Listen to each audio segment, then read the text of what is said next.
kerajaan yang bijak dan bertanggungjawab harus memikir bagaimana boleh kita kurangkan excesses ini dan memastikan apa sahaja subsidi dan bantuan kepada golongan sasar. Sebab itu disebut penyasaran subsidi seperti yang dilakukan untuk elektrik. Walaupun kita diserang pada awal, elektrik itu hanya dibayar oleh syarikat besar dan 15% tertinggi dalam negara. 85% tidak dikenakan tarif tambahan. Tapi ini tidak mengelak daripada ia menjadi suatu perbahasan di peringkat bawah. Sebab itu juga SST. Mengapa kita perkenalkan untuk sektor-sektor tertentu dengan banyak pengecualian, transportation, makanan, minuman, restoran, semua dikecualikan.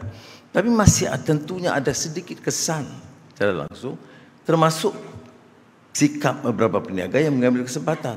Seperti kita tahu, kalau naiknya 20 sen, maka kalau di kedai, naiknya di 50. Dalam perbincangan saya dengan pimpinan Thailand, menarik dia banding Phuket dengan Langkawi.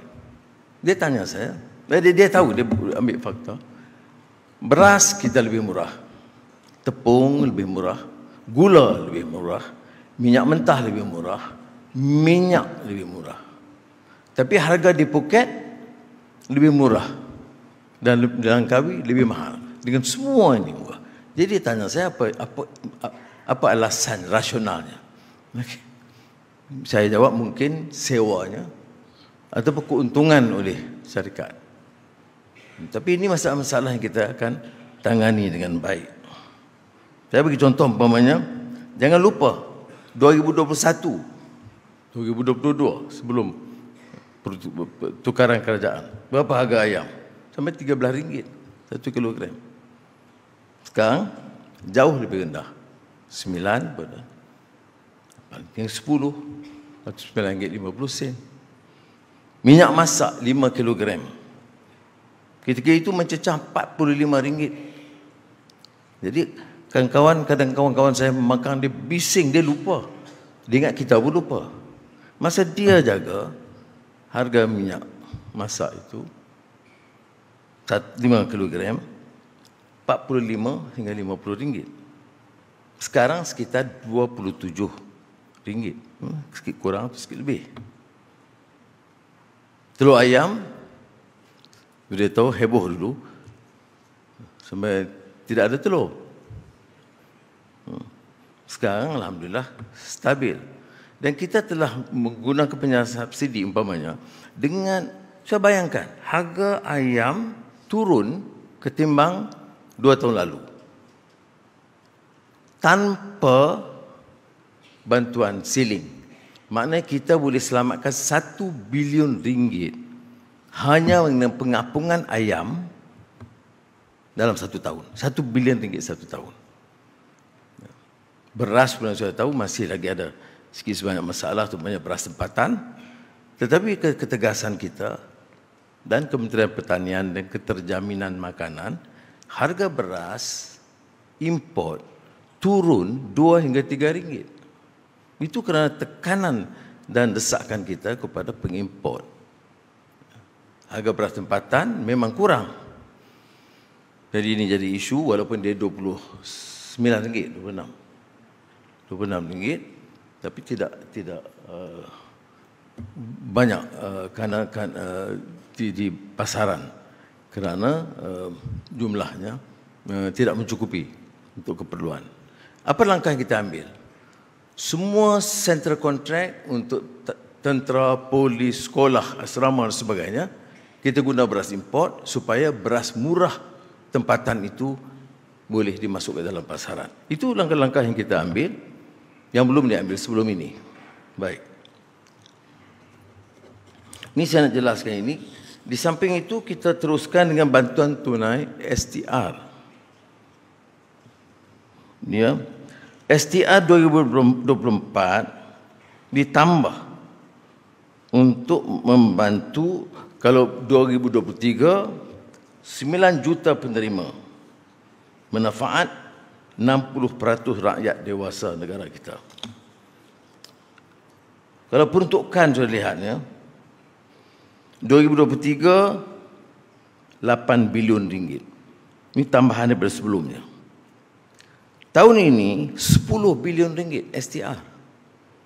Itu geran cara langsung kepada rakyat. Maknanya kadar maksimum kalau tahun 2023 RM3,100 satu keluarga. Sekarang RM3,700. Kalau kategori bujang, ada bujang ni. 2023 RM350, 2024 RM500. Ya, jadi fasa 1 kita dah bayar bulan Januari RM500. Dan insya-Allah pada fasa 2 kita akan keluarkan salurkan pada 3 April. Ya. Jadi itu pun ditingkatkan daripada RM1.26 bilion kepada RM1.5 bilion. Walaupun STR tidak semua dapat, maknanya kategori yang rendah dapat. Peguam negara tak dapat. Kemudian kita ada sumbangan asas rahmah, SARA.